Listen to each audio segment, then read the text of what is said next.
કડીમાં ઠેર ઠેર વરસાદી પાણી ભરાયા છે। કરણનગર રોડ ઉપર આ પાણી ભરાયા છે। લોકોના ઘરોમાં વરસાદી પાણી ઘૂસ્યા। પાણી ભરાતા અનેક સોસાયટીઓ પાણી થઈ ગઈ છે। સ્થાનિકોને પણ ભારે હાલાકી પડી રહી છે। કડીમાં ભારે વરસાદ વરસતા આ પરિસ્થિતિ સર્જાઈ। કરણનગર રોડ ઉપર પણ વરસાદી પાણી ભરાયેલા જોવા મળ્યા છે, જેના દ્રશ્યો સામે આવ્યા। અનેક સોસાયટીઓમાં પણ વરસાદી પાણી ભરાયા છે। ઘરોમાં પાણી ભરાતા ઘરવખરી સહિત સ્થાનિકોને પણ નુકસાન થયું છે।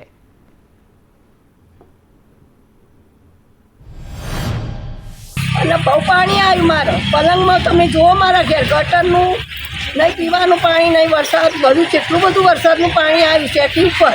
પાડોશી ઘેર હોઈ ગયા અમે વિચાર કરો, ઘેર મારા મહેમાન આવેલા, મારી છોકરીઓ આવેલી, તો કેવી રીતના અમે ઊંઘ્યા। બાજુવાળા પાડોશીમાં રેખાબેન મારા કહેવાથી અમને ઊંઘવા દીધા। હા, ઘરોમાં તો જુઓ પાણી કેટલું તરાઈ ગયું, વાસણ તર, મારે બધું તર, બોલો કશું હું વાંચવા રહી। મારા આટલા પાણી મારા આવેલું ભાઈ। કરણનગર રોડ ઉપર કંટી છે, સોસાયટી છે, અહીંયા પાણી બહુ ભરાય છે। વસ્તીને ડરાવવા આવવાની એ બહુ તકલીફ પડે છે, અને રોટી ખાવાનો વખો પડે। વરસાદ આવે એટલે બેસી રહેવું પડે આખી રાત। અહીં કાલ રાત્રે અવિરત વરસાદ ધમધોકાર આવવાથી સતત પાણીનો પ્રવાહ છે બધો અહીં આ રોડ ઉપર આવવાથી સોસાયટીઓમાં પાણી પી ગયા। મારી દુકાનમાં પાણી આવી ગયું અને બધી રાહતાર વળી ગઈ। લોકો ઘરોની કેવી સ્થિતિ હતી?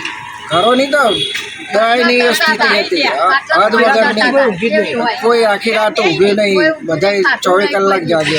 પાણી ઘરમાં આવી જાય છે, બીજું શું કરીએ? નગરપાલિકા વાળા આવીને જોઈને ગટરે સાફ કરી નહીં મૂકીને જતા રહે। અને આ રોડ ઊંચો બનાવે અને ગટર નીચી રાખે તો ઘરમાં પાણી ભરાશું અને જોવા તો આવતા નહીં। ખાટલા પાણી ઉલેચ કરી બીજું શું? હા, ખાટલા તરતા